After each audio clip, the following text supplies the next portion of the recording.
북한 서해상에서 선박 간 환적으로 의심되는 행위가 포착되면서 올해 BOA가 파악한 환적 의심 사례만 36건으로 늘어났습니다. 이런 가운데 통신 감청용 정찰기 리벳 조인트 미군 항공기들이 최근 한국 상공을 비행하는 모습이 연일 목격되면서 관심이 쏠리고 있습니다. 함지하 기자가 보도합니다.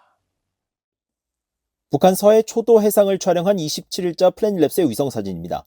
북한 초도에서 남쪽으로 약 1km 떨어진 지점에서 길이가 50m인 선박 3척을 비롯해 길이가 각각 85m와 80m 선박 2척 등 모두 9척의 선박이 밀착한 상태로 4개의 무리를 만들어내고 있습니다. 유엔 안보리 대북제재위원회와 미국 정부 등이 지적한 전형적인 불법 환적 모습입니다.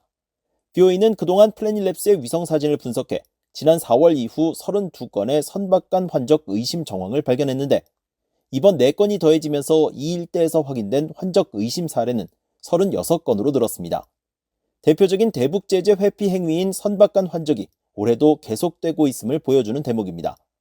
앞서 유엔 안보리 대북제재위원회 전문가 패널은 연례 보고서 등을 통해 북한이 공해상이 아닌 자국 영해에서 선박 간 환적을 벌이는 신종수법을 동원하고 있다고 밝히면서 이번에 선박 간 환적 의심 행위가 포착된 북한 초도 인근의 서조선만, 즉 북한 서해 일대를 새로운 환적지로 지목했습니다.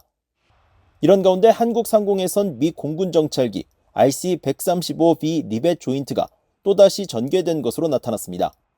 군용기의 위치 정보를 추적하는 오션어 등 트위터 계정은 리벳 조인트가 한반도 시각 27일 오후 5시에서 6시경 한국 서해와 인천, 서울, 경기도 일대를 비행했다고 밝혔습니다.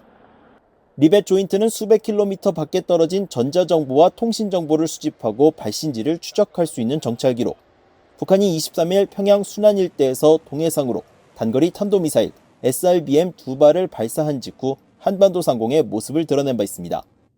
이에 앞선 21일에도 한국 수도권과 강원도 상공을 왕복 비행하는 항적이 포착됐는데 리벳 조인트가 지난 일주일 동안 최소 3차례 한반도 상공을 비행한 것입니다. 25일엔 미 공군의 공중급유기인 KC-135R 스트레토 탱커가 한국 신안 앞바다에서 포착됐습니다.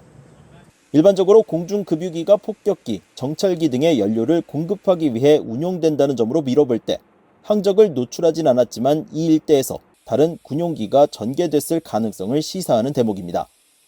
현재 한반도 일대에는 리벳 조인트 3대를 비롯해 여러 대의 미국 정찰기가 배치돼 있습니다. 특히 탄도미사일 감지와 추적에 특화된 미 공군 정찰기 RC-135S 코브라볼은 지난 21일 일본 오키나와 가데나 공군기지에 도착했으며 미 해군 해상 초계기인 포세이돈 여러 대는 최근 일본 본토와 오키나와 가데나 공군기지 사이를 비행한 항적을 남겼습니다.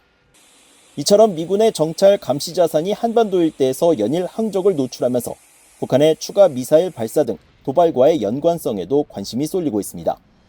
BOA 뉴스 함지아입니다.